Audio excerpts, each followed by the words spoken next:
SLV golden towers ವಿರುದ್ಧ ಭೂಮಾಲೀಕರ ಕಣ್ಣೀರು.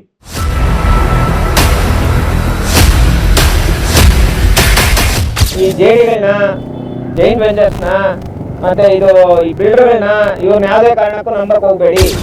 ನೀವು ಯಾರ್ಯಾರು ಇಲ್ಲಿ ಬಿಲ್ಡಿಂಗ್ ಕೊಟ್ಟಿದ್ದೀರಾ, ನೀವು ಯಾರ್ಯಾರು ಜಮೀನು ಕೊಟ್ಟಿದ್ದೀರಾ, ನೀವು ಯಾರ್ಯಾರು ಇವ್ರ ಹತ್ರ ಅಗ್ರಿಮೆಂಟ್ ಹಾಕೊಂಡಿದ್ದೀರೋ ಪ್ರತಿಯೊಬ್ಬರಿಗೂ ಮೋಸ ಆಗ್ತಿದೆ. ಒಂದು ಪೈಸೆ ಕೊಡಲ್ಲ, ನಿಮ್ಮ ಕೈಯಲ್ಲಿ ಏನಾದ್ರು ಮಾಡ್ಕೊಂಡು ನಾನು ಯಾವುದೇ ಕಾರಣಕ್ಕೂ ಸುಮ್ಮನೆ ಬಿಡಲ್ಲ. ಇವ್ರಿಗೆ ನ್ಯಾಯ ಸಿಗೋ ತನಕ ಸುಮ್ಮನೆ ಬಿಡಲ್ಲ.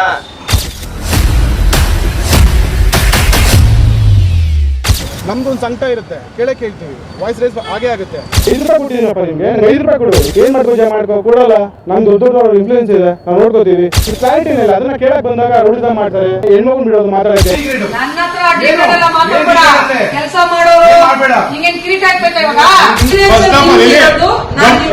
ಮಾತಾಡೋದು ಅವ್ರ ನಾನು ಮಾತಾಡಲ್ಲ. 80 ಜನ ಹೋದ್ರೆ ಯಾಕೆ ಒಬ್ಬರೇ ಬರ್ತೀರ ನೀವು?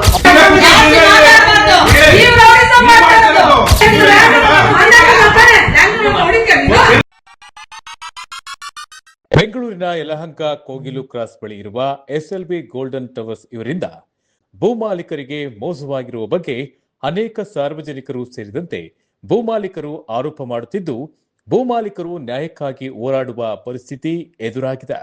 ಅವರದೇ ಜಮೀನಿಗೆ ಅವರು ಹೋರಾಡುವ ಪರಿಸ್ಥಿತಿ. 80 ಜನ ಹೋದ್ರೆ ಯಾಕೆ ಒಬ್ಬರೇ ಬರ್ತೀರ ನೀವು? ಹೌದಾ?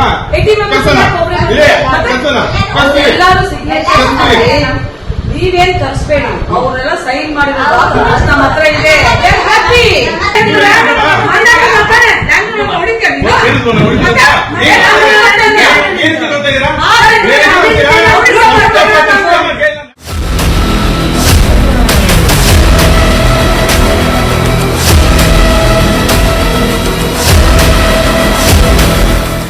ಎಂದು ಭೂಮಾಲೀಕರು ಪತ್ರಿಕಾಗೋಷ್ಠಿಯನ್ನು ನಡೆಸಿ ಕರ್ನಾಟಕ ಅಂಬೇಡ್ಕರ್ ಸೇವಾ ಸಮಿತಿಯ ಹೋರಾಟಗಾರರಾದ ಸಂದೇಶ್ ರವರು ಪತ್ರಿಕಾಗೋಷ್ಠಿಯಲ್ಲಿ ಭಾಗವಹಿಸಿ ಮಾಲೀಕರ ಹೋರಾಟಕ್ಕೆ ಬೆಂಬಲವನ್ನು ವ್ಯಕ್ತಪಡಿಸಿದ್ದಾರೆ. ಮಾಲೀಕರಿಗೆ ನ್ಯಾಯ ಸಿಗುವವರೆಗೂ ನಾನು ಅವರೊಂದಿಗೆ ಕೈ ಜೋಡಿಸಿ ಅವರಿಗೆ ನ್ಯಾಯ ಕೊಡಿಸುವುದಾಗಿ ಪತ್ರಿಕಾಗೋಷ್ಠಿಯಲ್ಲಿ ತಿಳಿಸಿದ್ದಾರೆ. ದಯವಿಟ್ಟು ರೈತರು ಈ ಜೆಡಿಗಳನ್ನ, ಜೈನ್ ವೆಂಚರ್ಸ್ನ ಮತ್ತೆ ಈ ಬಿಲ್ಡರ್ಗಳನ್ನ ಇವ್ರನ್ನ ಯಾವುದೇ ಕಾರಣಕ್ಕೂ ನಂಬಕ್ ಹೋಗ್ಬೇಡಿ. ನೀವು ಮಾರಂಗಿದ್ರೆ ಔಟ್ರೇಟ್ ಕೊಟ್ಟು ಮಾರ್ಬಿಡ್ರಿ. ಯಾವುದೇ ಕಾರಣಕ್ಕೂ ಇವ್ರಿಗೆ ನೀವು ಜೆಡಿಗಳಿಗೆಲ್ಲ ಕೊಟ್ಟು ಅವ್ರು ನಂಬೋ ಅಂತ ಕೆಲಸ ಮಾಡಬೇಡಿ ಅಂತ ಹೇಳ್ಬಿಟ್ಟು ಹೇಳಿದ್ವಿ. ಈ ವಿಚಾರಕ್ಕೆ ಸಂಬಂಧಪಟ್ಟಂಗೆ ನಾವು ಸುಮಾರು ವರ್ಷಗಳಿಂದ ಹೋರಾಟ ಮಾಡ್ಕೊಂಡು ಬರ್ತಾ ಇದ್ದೀವಿ. ಒಂದಷ್ಟು ವರ್ಷ ನಾವೇನು ಮಾಡಿದ್ವಿ, ಇವ್ರು ರಿಜಿಸ್ಟ್ರೇಷನ್ಗಳೇ ಸ್ಟಾಪ್ ಮಾಡಿದ್ವಿ. ಆದರೆ ಅವರು ಬಲಾಢ್ಯರು ಬಲ ಪ್ರಯೋಗ ಮಾಡಿಕೊಂಡು ಬೇರೆಯವ್ರಿಗೆಲ್ಲ ಲಂಚಗಳೆಲ್ಲ ಕೊಟ್ಕೊಂಡು ಬೇರೆ ಥರ ರಿಜಿಸ್ಟ್ರೇಷನ್ ಮಾಡ್ಕೊತಾ ಇದ್ರು. ಈಗ ಇಲ್ಲಿನೂ ಆ ಥರದ್ದೇ ಒಂದು ಘಟನೆ ನಡೆದೈತಿ. ಇವರು ನೋಡಿ ರೈತರು ಇವ್ರ ಹತ್ರ ಏನು ಮಾಡಿದ್ದಾರೆ, ಎಸ್ಎಲ್ವಿ ಗೋಲ್ಡನ್ ಬಿಲ್ಡರ್ಸ್ ಇವ್ರೇನು ಮಾಡ್ತಾರೆ, ಇಲ್ಲ ನೋಡಿ ಅಲ್ಲಿ ಕಾಣಿಸ್ತೈತೆ ಬಿಲ್ಡಿಂಗು, ಇದನ್ನು ಕಟ್ತಾರೆ. ಇದನ್ನು ಕಟ್ಟುವಾಗ ಇವ್ರಿಗೇನು ಹೇಳ್ತಾರೆ, ನೀವು ನಮ್ಗೆ ಲ್ಯಾಂಡ್ ಕೊಡಿ, ಅದರಲ್ಲಿ ನಮಗೆ 60%, ನಿಮಗೆ ನಾವು 40% ಕೊಡ್ತೀವಿ ಅಂತ ಹೇಳ್ಬಿಟ್ಟು ಈಗ ಇವ್ರಿಗೇನು ಮಾಡಿದ್ದಾರೆ ಅಂದರೆ ಕೇವಲ 29% ಕೊಟ್ಟು 11% ಕೊಟ್ಟಿಲ್ಲ. 11% ಇವ್ರು ಕೊಟ್ಟಿಲ್ಲ. ಇವರೇನಾದರೂ ಮಾತಾಡೋಕ್ಕೇನಾದರೂ ಹೋದರೆ ಅವ್ರ ಕೈಯಲ್ಲಿ ಪೊಲೀಸ್ ದುಡ್ಡು ಕಾಸು ಬೇಕಾದಷ್ಟು ಐತಿ. ಇವ್ರ ಹಸ್ಬೆಂಡ್ ಇವರೇನಾದರೂ ಲೀಗಲಾಗಿ ನಾವು ಫೈಟ್ ಮಾಡಬೇಕು, ಮೇಲಲ್ಲಿ ಇವ್ರಿಗೊಂದು ಮೇಲ್ ಹಾಕ್ತಾರೆ, ನೀವು ಬಂದು ನಮ್ಮ ಆಫೀಸಲ್ಲಿ ಮಾತಾಡ್ರಿ ಅಂತ. ಇವ್ರೋಗಿ ಆಫೀಸಲ್ಲಿ ಹೋಗಿ ಮಾತಾಡೋಕೆ ಹೋದರೆ ಇವ್ರ ಮೇಲೆ ಕೇಸ್ ಮಾಡೋಂಥ ಕೆಲಸ ಮಾಡ್ತಾರೆ. ಹಂಗಾಗಿ ನಾವೇನು ಮಾಡ್ತೀವಂದರೆ, ಇವ್ರಿಗೆ ಪಕ್ಕ ಫಸ್ಟು ಎಸ್ಎಲ್ವಿ ಗೋಲ್ಡನ್ ಬಿಲ್ಡರ್ಸ್ ಯಾರಿದ್ದಾರೆ ಇವ್ರು ನಂಬಕ್ಕೆ ಹೋಗಬೇಡಿ. ನೀವು ಯಾರ್ಯಾರೋ ಇಲ್ಲಿ ಬಿಲ್ಡಿಂಗ್ ಕೊಟ್ಟಿದ್ದೀರಾ, ನೀವು ಯಾರ್ಯಾರು ಜಮೀನು ಕೊಟ್ಟಿದ್ದೀರಾ, ನೀವು ಯಾರ್ಯಾರು ಇವ್ರ ಹತ್ರ ಅಗ್ರಿಮೆಂಟ್ ಹಾಕೊಂಡಿದ್ದೀರೋ ಪ್ರತಿಯೊಬ್ಬರಿಗೂ ಮೋಸ ಆಗ್ತಿದೆ. ಎರಡನೇ ವಿಚಾರ, ಈ ಥರ ಜೈಂಟ್ ವೆಂಚರ್ಸು ಯಾರು ನರಸಿಂಹನಾಯ್ಡು ಅಂತ ಹೇಳ್ಬಿಟ್ಟು ಒಬ್ಬ ಬಿಲ್ಡರು, ನರಸಿಂಹನಾಯ್ಡು ಅಂತ, ಈ ವ್ಯಕ್ತಿ ಏನು ಮಾಡ್ತಾನೆ, ನಿಮ್ಗೆ ಯಾಕೆ ನಾನು ಅಂದರೆ ಮಾತಾಡೋ ಫಸ್ಟು ಜಮೀನು ತಗೊಳ್ಳೋ ಗೊತ್ತಲ್ಲಣ್ಣ, ನೈಸಾಗಿ ಯಾವ ಥರ ಬೇಕೋ ಆ ಥರ ಎಲ್ಲ ನೀಟಾಗಿ ಅವ್ರ ಹತ್ರ ಮಾತಾಡ್ಬಿಟ್ಟು ಇವಾಗ ನಿಮ್ಮ ಕೈಯಲ್ಲಿ ಏನಾದ್ರು ಮಾಡ್ಕೊಂಡ್ರೆ ನಾವು ₹1 ಕೊಡಲ್ಲ ಅಂತ ನೋಡಿ. ಅವ್ನು ಕೊಡಬೇಕಾಗಿರೋಂಥ ಬ್ಯಾಲೆನ್ಸ್ ಇಷ್ಟು ಸ್ಕ್ವೇರ್ ಫೀಟ್ 2534.44 ಸ್ಕ್ವೇರ್ ಫೀಟು ಇವ್ರಿಗಿನ್ನ ಬ್ಯಾಲೆನ್ಸ್ ಇದೆ. ಅದು ನಾವು ಕೊಡಲ್ಲ, ನಿಮ್ಮ ಕೈಯಲ್ಲಿ ಏನು ಮಾಡ್ತಿರೋ ಮಾಡ್ಕೊಳ್ರಿ ಅಂತ. ಆದರೆ ಬೇರೆಯವ್ರಾದರೆ ಏನು ಮಾಡ್ತಾರೆ ಪಾಪ, ಕೋರ್ಟ್ಗಳು ಅಲ್ದಾಡಿ ಸುಸ್ತಾಗ್ಬಿಡ್ತಾರೆ. ಸಂದೇಶ ಹಂಗೆ ಮಾಡಲ್ಲ. ಕೋರ್ಟಲ್ಲಿ ಕಾನೂನಾತ್ಮಕವಾಗಿ ಹೋರಾಟ ಮಾಡ್ತೀನಿ, ಪೊಲೀಸ್ ಸ್ಟೇಷನಲ್ಲಿ ಕಂಪ್ಲೇಂಟ್ ಕೊಡ್ತೀನಿ. ಅದಕ್ಕಿಂತ ಇಂಪಾರ್ಟೆಂಟ್ ಏನಂದರೆ ಈ ಲೇಔಟ್ ಮುಂದೆ ಬಂದು ಕೂತ್ಕೊಳ್ತೀನಿ. ಈ ವಾರದಲ್ಲಿ ಇವ್ರಿಗೆ ಬಗೆಹರಿಬೇಕು. ಪಾಪ ಅವಳಿಗೆ ಮಗುನ ಹಾಕ್ಕೊಂಡು 7 ತಿಂಗಳು ಪ್ರೆಗ್ನೆಂಟ್ ಅಣ್ಣ ಪಾಪ. ಅವಾಗಿಂದ ಓಡಾಡಿ ಮಾನವೀಯತೆ ಬೇಡ ಇವ್ರಿಗೆ? ಮಾನವೀಯತೆ ಅನ್ನೋದು ಇರಬೇಕಲ್ಲ. ಅಂಥ ಮಕ್ಕಳಿಗೆ ನೋಡಿ, ಇಂಥವ್ರಿಗೆ ಅವ್ರಿಗೆ ಏನು ಶೇರ್ ಬರಬೇಕು, ನೀವೇನು 40% ಮಾತಾಡಿದ್ದೀರ ಅವ್ರು ಕೊಟ್ಬಿಡ್ರಿ. ಪ್ರೆಸೆಂಟ್ ಏನು ರೇಟ್ ನಡೀತಾ ಇದೆ ಆ ರೇಟ್ ಪ್ರಕಾರ ಕೊಟ್ಬಿಡ್ರಿ. ನಾವಿಲ್ಲ ಇಲ್ಲ ನಮ್ಮ ಮೇಲೆ ಕೇಸ್ಗಳಾಗಲಿ ಅಣ್ಣ, ಪರವಾಗಿಲ್ಲ. ನಾವು ಬಂದು ಇಂಥ 420 ಕೆಲಸ ಮಾಡೋರ ಮೇಲೆ ಅದೇ ಬಿಲ್ಡಿಂಗ್ ಮುಂದೆ ನಿಂತ್ಕೊಂಡು ಬೃಹತ್ ಮಟ್ಟದಲ್ಲಿ ನಮ್ಮ ಅಂಬೇಡ್ಕರ್ ಸೇವಾ ಸಮಿತಿಯಿಂದ ನಾವು ಹೋರಾಟ ಮಾಡ್ತೀವಿ. ಕಮ್ಯುನಿಟಿ ಅಲ್ಲ, ನಮಗೆ ಗೊತ್ತಿರೋಂಥವ್ರಲ್ಲ, ಕಷ್ಟ ಅಂತ ಹೇಳ್ಬಿಟ್ಟು ನಮ್ಮ ತನಕ ಬಂದವ್ರಿ ಅಂತ ಹೆಣ್ಮಕ್ಳು ನೋಡಿದಾಗ ನಮಗೆ ಹೊಟ್ಟೆ ಉರಿತೈತೆ. ಚುರುಕು ಅನ್ಸೈತೆ ಮನಸ್ಸಿಗೆ. ಇವ್ರಿಗೆ ಗೊತ್ತಾಗಲ್ಲ, ಹೋಗ್ಲಿ, ಮಾನ ಮರ್ಯಾದೆ ಇರಬೇಕಲ್ಲ. ಇದ್ರ ಜೊತೆಗೆ ಇವನು ಮೀಡಿಯೇಟರ್ ಒಬ್ಬನು ಲೋಕಲಲ್ಲಿ ಗೋವಿಂದರಾಜು ಅಂತ, ಅವನು ನರಸಿಂಹ ನಾಯ್ಡು ಮತ್ತು SLV ಗೋಲ್ಡನ್ ಟವರ್ಸ್ ಅವರು, ಇವ್ರು ಇಷ್ಟೋ ಜನ ಸೇರಿಕೊಂಡು ನೋಡಿ ಇವ್ರ ಫ್ಯಾಮಿಲಿನ ಇವತ್ತು ಬೀದಿಯಲ್ಲಿ ನಿಲ್ಲಿಸುವಂಥ ಕೆಲಸ ಮಾಡಿದ್ದಾರೆ. ನಾನು ಯಾವುದೇ ಕಾರಣಕ್ಕೂ ಸುಮ್ಮನೆ ಬಿಡಲ್ಲ, ಇವ್ರಿಗೆ ನ್ಯಾಯ ಸಿಗೋ ತನಕ ಸುಮ್ಮನೆ ಬಿಡಲ್ಲ.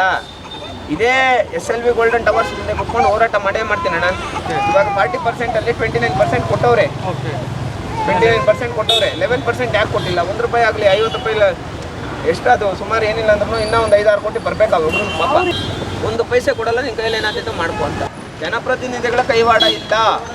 ನಾನು ಹೇಳ್ತಾ ಇರೋಂಥದ್ದು ಏನಂದರೆ ಇಲ್ಲಿ ಲೋಕಲ್ MLA ಮತ್ತು ಇಲ್ಲಿ ಲೋಕಲ್ ಜನಪ್ರತಿನಿಧಿಗಳ ಕೈವಾಡ ಇಲ್ಲ. ಕೈವಾಡ ಇರೋವಂಥದ್ದು SLV ಗೋಲ್ಡನ್ ಟವರ್ಸು,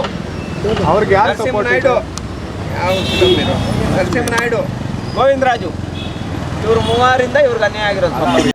ಇದೇ ವೇಳೆ Shrimati S. ರೇಖಾರವರು SLV golden towers ರವರು ನಮ್ಮ ಜಾಗವನ್ನ JDಗೆ ತೆಗೆದುಕೊಂಡು ಎಂದು ನಮಗೆ ವಂಚಿಸಿದ್ದಾರೆ ಎಂದು ಹೇಳಿದರು. ಇದರ ಜೊತೆಗೆ ಬಿಲ್ಡಿಂಗ್ ಲೈಸೆನ್ಸ್ ಲೆಕ್ಕಾಚಾರ, ಫ್ಲಾಟ್ ಸಂಖ್ಯೆ ಸುಮಾರು ಬಾರಿ ಬದಲಾಯಿಸಿದ್ದಾರೆ ಎಂದು ಆರೋಪಿಸಿದ್ದಾರೆ. ಸತೀಶ್ ಅಂದ್ಬಿಟ್ಟು ಇವತ್ತು ಇಲ್ಲಿ ನಿಂತಿದ್ದೀವಿ SLV ಗೋಲ್ಡನ್ ಟವರ್ಸ್ ಅಂತ ಒಂದು ಬಿಲ್ಡಿಂಗ್ ಮುಂದೆ. ನಮ್ಮ ಫ್ಯಾಮಿಲಿಯವ್ರು ಬಂದು ಇಲ್ಲಿ JD ಕೊಟ್ಟಿದ್ವಿ. ಎಲ್ಲರಿಗೂ ಗೊತ್ತಿದೆ JD ಅಂದಾಗ ಒಂದು ಪರ್ಸೆಂಟೇಜ್ಗೋಸ್ಕರ ಕೊಟ್ಟಿರ್ತೀವಿ, 60-41% ಕೊಟ್ಟಿದ್ವಿ. ಆಲ್ಮೋಸ್ಟ್ 6 ಇಯರ್ಸ್ ಆಯಿತು ನಾವು ಕೊಟ್ಟು. 6 ಇಯರ್ಸ್ ಮುಂಚೆ 4 ಇಯರ್ಸ್ ಕಂಪ್ಲೀಟ್ ಆಗುತ್ತೆ ಅಂತ ಹೇಳಿದ್ರು. ಅದಾದಮೇಲೆ ನಾವು ಏನೇ ಇನ್ಫಾರ್ಮೇಷನ್ ಕೇಳಿದ್ರು, ಯಾವುದೇ ಡಾಕ್ಯುಮೆಂಟ್ ಕೇಳಿದ್ರು, ಇಲ್ಲಿವರೆಗೂ ಒಂದು ಡಾಕ್ಯುಮೆಂಟ್ ಅವ್ರು ಕೊಟ್ಟಿಲ್ಲ. ಅವರು ಅದಕ್ಕೆ ಪ್ರೂಫ್ ಕೊಡಬೇಕು ಫಸ್ಟು ಕೊಟ್ಟಿದ್ದೀವಿ ಅಂತ. ಅದಾದಮೇಲೆ ABC ಅನ್ನೋ ಒಂದು ಟವರ್ ಇರುತ್ತೆ. ಅಂದರೆ G+4 ಅಂತ ಬಂದು 3 ಬಿಲ್ಡಿಂಗ್ ಇರುತ್ತೆ. ಸಡನ್ನಾಗಿ ಚೇಂಜ್ ಆಗುತ್ತೆ, ಪ್ಲಾನ್ಸ್ ಎಲ್ಲ ಚೇಂಜ್ ಆಗುತ್ತೆ. ಕೇಳಕ್ಕೆ ಬಂದಾಗ ನಾವು ಯಾವ ಡಾಕ್ಯುಮೆಂಟೇಷನ್ ಕೊಡೋಕ್ಕಲ್ಲ, ಬಿಕಾಸ್ ನಮ್ಮ ಹತ್ರ ಆಡಿಯೋ ಕೂಡ ಇದೆ. ಯಾವುದೇ ಡಾಕ್ಯುಮೆಂಟೇಷನ್ ನಾವು ಯಾರಿಗೂ ಕೊಡೋಕ್ಕಾಗಲ್ಲ, ಬಿಕಾಸ್ ಅದು ಮಿಸ್ಲೀಡ್ ಆಗುತ್ತೆ ಹಾಗೆ ಅಂತಾರೆ. ಸರಿ ಆಯಿತು, ನಾವು ಕೊಟ್ಟಿದ್ದೀವಲ್ಲ, ನಮ್ಮದು ಪ್ರಾಪರಾಗಿ ನಮ್ಮದು ಸೇವ್ ಆಗಬೇಕು ಪ್ರಾಪರಾಗಿ, ಯಾವಾಗ ಕೊಡ್ತೀರ ಅಂತ ಹಾಗೆ ಅಂತ ಕೇಳ್ತೀವಿ. ಅದಾದಮೇಲೆ ಸರಿ ಆಯಿತು ಆಮೇಲೆ ಕೊಡ್ತೀವಿ ಅಂತ ಹೇಳ್ತಾರೆ. ಬಟ್ ಯಾವುದೇ ಒಂದು ಸಪ್ಲಿಮೆಂಟ್ರಿ ಎಕ್ಸಿಕ್ಯೂಟ್ ಆದಮೇಲೆ ಬಿಲ್ಡಿಂಗ್ ಕನ್ಸ್ಟ್ರಕ್ಷನ್ ಸ್ಟಾರ್ಟ್ ಮಾಡ್ತಾರೆ. ಬಟ್ ಇವರು 3 ಸಪ್ಲಿಮೆಂಟ್ ಅಂದರೆ ಅಲಾಟ್ಮೆಂಟ್ ಲೆಟರ್ ಚೇಂಜ್ ಮಾಡಿದ್ದಾರೆ 3 ಸಲ. UDS ಅಂತ ಬಂದಾಗ ಅಷ್ಟೇ 416 ಇರುತ್ತೆ, 414 ಆಗುತ್ತೆ, 411 ಆಗುತ್ತೆ. ಅದಕ್ಕೂ ಕ್ಲಾರಿಟಿ ಇಲ್ಲ. ಯಾವುದೇ ಡಾಕ್ಯುಮೆಂಟೇಷನ್ ಕೇಳಕ್ಕೆ ಬಂದರೆ ನಿಮಗೆ ಅಧಿಕಾರ ಇಲ್ಲ ಅನ್ನೋದು, ಇಲ್ಲ ನನ್ನ ವೈಫ್ ಅಧಿಕಾರ ಇಲ್ಲ ಅನ್ನೋದು, ಅವ್ರ ತಾಯಿ ಬರಲಿ ಅನ್ನೋದು ಮತ್ತೊಬ್ರು. ಬಟ್ ಅವ್ರಿಗೆ ಯಾರಿಗೂ ಓದಕ್ಕೆ ಬರಲ್ಲ, ಬರೆಯೋಕ್ಕೂ ಬರಲ್ಲ. ಇವನ್ ಕನ್ನಡ ಗೊತ್ತಿಲ್ಲ, ಅವ್ರು ಓದೋಕ್ಕೂ ಬರೆಯೋಕ್ಕೂ ಬರಲ್ಲ. ಹಾಗಿದ್ದಾಗ ಅವ್ರು ಕನ್ಸೆಂಟ್ ಹೆಂಗೆ ತೊಗೊತಾರೆ ಅಂದು ಅದು ಕ್ಲಾರಿಟಿ ಏನಿಲ್ಲ. ಅದನ್ನು ಕೇಳಕ್ಕೆ ಬಂದಾಗ ರೌಡಿಸಮ್ ಮಾಡ್ತಾರೆ. ಆಮೇಲೆ ಹೆಣ್ಮಗುನ ಬಿಡೋದು ಮಾತಾಡೋಕ್ಕೆ. ಮ್ಯಾನೇಜ್ಮೆಂಟ್ ಅವರು ಕ್ಲಾರಿಟಿ ಕೊಡೋಕೆ ಒಂದು ಹೆಣ್ಮಗುನ ಇಕ್ಕಿದ್ರೆ ಅಂದಮೇಲೆ ಅಪ್ಪ ನಮ್ಗೆ ಲಾಸ್ ಆಗ್ತಿರ್ಬೇಕಾದ್ರೆ ನಮ್ಮದು ಒಂದು ಸಂಕಟ ಇರುತ್ತೆ, ಕೇಳಕ್ಕೆ ಹೇಳ್ತೀವಿ, ವಾಯ್ಸ್ ರೇಸ್ ಆಗೇ ಆಗುತ್ತೆ.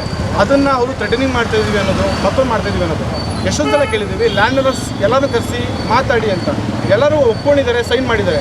ಬಟ್ ಡಾಕ್ಯುಮೆಂಟೇ ಪ್ರೊವೈಡ್ ಮಾಡಿಲ್ಲ ಅಂದಮೇಲೆ ಅವ್ರಿಗೆ ಕ್ಯಾಲ್ಕುಲೇಷನ್ಸ್ ಹೇಗೆ ಗೊತ್ತಾಗುತ್ತೆ? ಯಾಕೆಂದರೆ ಇವತ್ತು ಎಲ್ಲರಿಗೂ ಗೊತ್ತಿದೆ, ಒಂದು ಬ್ಯಾಂಗ್ಳೂರಲ್ಲಿ 30-40 ಸೈಟ್ ತೊಗೊಬೇಕಂದ್ರೆ ಎಷ್ಟು ಕಷ್ಟ ಇದೆ. ಒಂದು ಮಿನಿಮಮ್ 60 ಲಕ್ಷ ಬೇಕು. ಅವ್ನು ಕಟ್ಟಬೇಕು ಅಂದರೆ 1 ಕೋಟಿ € ಆಗುತ್ತೆ. ಇವತ್ತು ಇಲ್ಲಿ ಒಂದು 2,500 ಸ್ಕ್ವೇರ್ ಫೀಟ್. ಅವ್ರು ಪ್ರಮೋಟ್ ಮಾಡೋ ಪ್ರಕಾರ 13,000 ಇದೆ. ಆ ಥರ ಹೋದಾಗ 3 to 4 CR ಆಗುತ್ತೆ. ಇವನು ಮಚ್ಚ ಅಂತ ಬಂದಾಗಲೂ ಅವ್ನು 1,000ಕ್ಕೆ ಆಟೋ ಓಡಿಸ್ತಾನೆ. ಇದು ನಾವು ಅದು ಸಂಕಟ ಆಗಲ್ವ? ನಾವು ಹೆಂಗೆ ಬಿಡೋಕ್ಕಾಗತ್ತೆ ಇವ್ರ ಹತ್ರ? ಆ್ಯಂಡ್ ಹಾಗೆ ನಾವು ಜಾಸ್ತಿ ಕೇಳ್ತಾ ಇಲ್ಲ. ನಾವು ಎಷ್ಟು ಕೊಟ್ಟಿದ್ದೀವಿ? ₹5 ಕೊಟ್ಟಿದ್ದೀನಪ್ಪ ನಿಮಗೆ, ನಂಗೆ ₹5 ಕೊಡು. ಇಷ್ಟು ವರ್ಷ ಕಾಯ್ದಿದ್ದೀವಿ, ಓಕೆ, ಲಾಭ ಬೇಡ ನಮಗೆ. ನಾವೇನು ಕೊಟ್ಟಿದ್ದೀವಿ ಅದನ್ನು ಕೊಡು. ಅದನ್ನು ಕೊಡೋಕ್ಕಲ್ಲಿ ಕಮ್ಮಿ ಹೇಗೆ ಅಕ್ಸೆಪ್ಟ್ ಮಾಡೋಕ್ಕತ್ತೆ? ಆ ಕಮ್ಮಿನ ಅಕ್ಸೆಪ್ಟ್ ಮಾಡಬೇಕಾದ್ರೂ ಕೂಡ ದೌರ್ಜನ್ಯ ಮಾಡ್ತಿರೋದವರು. ಏನು ಮಾಡ್ಕೊ ಕೊಡಲ್ಲ, ಏನಾಗುತ್ತೆ?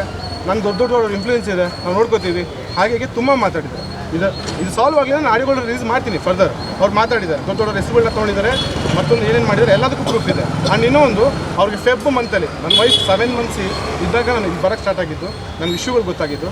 ನಮಗೆ ಕ್ಯಾಲ್ಕುಲೇಷನ್ ಯಾವಾಗ ಗೊತ್ತಾಗುತ್ತೆ ಅಂದರೆ ಬಿಲ್ಡಿಂಗ್ ಲೈಸೆನ್ಸ್ ನಮ್ಗೆ ಸಿಕ್ಕಾದ್ಮೇಲೆ ಟೋಟಲ್ ಏರಿಯಾ ಎಷ್ಟಿದೆ, ಎಷ್ಟು ಕನ್ಸ್ಟ್ರಕ್ಟ್ ಮಾಡಿದ್ದಾರೆ, ನಮ್ಮ ಪರ್ಸೆಂಟೇಜ್ ಎಷ್ಟು ಬರಬೇಕು ಅಂತ ನಾವು ಕ್ಯಾಲ್ಕುಲೇಷನ್ ಹಾಕಿದ್ಮೇಲೆ ಅವರೇ ನಮ್ಗೆ ಕೊಡಬೇಕು. ಇವಾಗ ಫ್ಯಾಮಿಲಿ ದುಡ್ಡು ಇಸ್ಕೊಂಡಿದ್ದಾರೆ, ಮತ್ತೊಂದು ತೊಗೊಂಡಿದ್ದಾರೆ, ಬಿಲ್ಡರ್ ಮೀಡಿಯೇಟರ್ ಕೆಲಸ ಮಾಡ್ತಿದ್ದಾರೆ. ಅಂದರೆ ಅವ್ರು ದುಡ್ಡು ಇಸ್ಕೊಂಡಿದ್ರೆ ಸಾಲ್ವ್ ಮಾಡಿಬಿಡಿ ಅವ್ರಿಗೆ. ನಾವು ನಿಮಗೆ ಲ್ಯಾಂಡ್ ಕೊಟ್ಟಿದ್ದೀವಿ, ನಮ್ಮದು ಶೇರ್ ಇದೆ, ನಮಗೆ ಕೊಡಿ ಫಸ್ಟು. ಓದೋಕ್ಕೆ ಬರೋಕ್ಕೆ ಬರ್ದಿರೋ ಹತ್ರ ನೀವು ಮೋಸ ಮಾಡೋದಲ್ಲ. ಓದಿರೋಂಥ ಒಂದು ಫ್ಯಾಮಿಲಿ ನಾವಿರಬೇಕಾದ್ರೆ ನಮಗೆ ಎಷ್ಟು ಆಗ್ತಿದೆ ಅಂದರೆ, ನಾವು ಬೇರೆಯವ್ರಿಗೆ ಡಾಕ್ಯುಮೆಂಟೇಷನ್ಸೇ ಇಲ್ಲ, ಅವ್ರಿಗೆ ಏನು ಗೊತ್ತಾಗುತ್ತೆ? ಕ್ಯಾಲ್ಕುಲೇಷನ್ಸ್ ಏನು ಗೊತ್ತಾಗುತ್ತೆ? JD ಅಂದರೆ ಏನು, ಸಪ್ಲಿಮೆಂಟ್ರಿ ಅಂದರೆ ಏನು, ಬಿಲ್ಡಿಂಗ್ ಲೈಸೆನ್ಸ್ ಅಂದರೆ ಏನು, ರೇರ್ ಅಂದರೆ ಏನು, ಎಷ್ಟೋ ಜನಕ್ಕೆ ಏನು ಕ್ಲಾರಿಟಿನೇ ಇಲ್ಲ. ಈ ಥರ ಬಂದಾಗ ನಾವು ಫೈನಲ್ಗೆ 6 ಮಂತ್ ವೆಯ್ಟ್ ಮಾಡಿದ್ದೀವಿ. ಅಲ್ಲಿ ಮಗು ಹುಟ್ಟಿದೆ 2 ಮಂತ್ಸ್, ಇವಾಗ 6 ಮಂತ್ ಆಗಿದೆ. ಅಲ್ಲಿ ತಾನೇ ಇದ್ದೀವಿ. ಅವ್ರ ಹತ್ರ ಹೋಗಿ ಕೇಳಕ್ಕೆ ಬಂದಿದ್ದಕ್ಕೆ ಒಂದು ಹುಡುಗಿನ ಬಿಟ್ಬಿಟ್ಟು ಅವ್ರ ವಾಯ್ಸ್ ರೇಸ್ ಮಾಡಿಬಿಟ್ಟು ಏನು ಮಾಡ್ಕೊಂಚ ಮೀಡಿಯಾ ಮುಂದೆ ಹೋಗ್ತೀಯಾ, ಏನೂ ಆಗಲ್ಲ, ಪಾಲಿಟಿಕ್ಸ್ ಹತ್ರ ಹೋಗ್ತೀಯಾ, ನಮ್ಗೆ ಕಾಂಟ್ಯಾಕ್ಟ್ ಇದೆ, ಕೇಸ್ ಹಾಕು, ಮಾತಿದ್ರೆ ಕೇಸ್ ಹಾಕು ಅಂತಾರೆ. ಕೇಸ್ ಹಾಕು ಅಂದರೆ ನನ್ನೇ ಅವರು ಇದು ಮಾಡ್ತಿದ್ದಾರೆ, ಪ್ರೊವೋಕ್ ಮಾಡ್ತಿದ್ದಾರೆ. ಯಾಕೆ ಅಂದರೆ ಒಳಗಡೆ ಹೊಂಟೋಗುತ್ತೆ ಮ್ಯಾಟ್ರು, ಪಬ್ಲಿಕ್ ಗೊತ್ತಾಗಲ್ಲ. ಸೊ ನಾವು ಸೋಷಿಯಲ್ ಮೀಡಿಯಾ ಕೂಡ ಹಾಕಿದ್ದೀವಿ, ಮತ್ತೊಂದು ಕಡೆನೂ ಹಾಕಿದ್ದೀವಿ. ಬಿಕಾಸ್ ಸಾಲ್ವ್ ಆಗಲಿ, ನಾವು ಅವ್ರಿಗೆ ಆಪ್ಷನ್ ಲಾಸ್ ಮಾಡಿಕೊಂಡು 4160ಗೆ ನಾವು ಅಕ್ಸೆಪ್ಟ್ ಮಾಡಿದ್ವಿ, ಇಲ್ಲ ಅಂತ ಹೇಳ್ತೀವಿ. 4160 ಅಕ್ಸೆಪ್ಟ್ ಮಾಡಿದ್ವಿ. ನಾವು ಇಲ್ಲಿ ಇರಲ್ಲ, ಇನ್ನು ನಮಗೆ ಕೊಟ್ಬಿಡಿ, ನಾವು ಆಚೆ ಹೋಗ್ಬಿಟ್ಟು ಏನು ಮಾರ್ಕೆಟ್ ರೇಟ್ ಇದೆ ಕೊಟ್ಬಿಡಿ, ನಾವು ಆಚೆ ಹೋಗ್ತೀವಿ ಅಂತ ಹೇಳಿ ಕ್ಲಿಯರ್ ಮಾಡಿದ್ರು.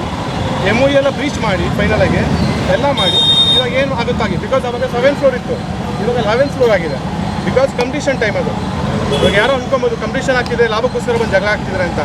ಇವಾಗ ಅಟ್ಲೀಸ್ಟ್ ನಿಮಗೆ ದುಡ್ಡು ಬರಲಿಲ್ಲ ಅಂದ್ರೆ ರೆಸ್ಪೆಕ್ಟ್ ಎಲ್ಲ ಸಿಗಬೇಕಲ್ಲ.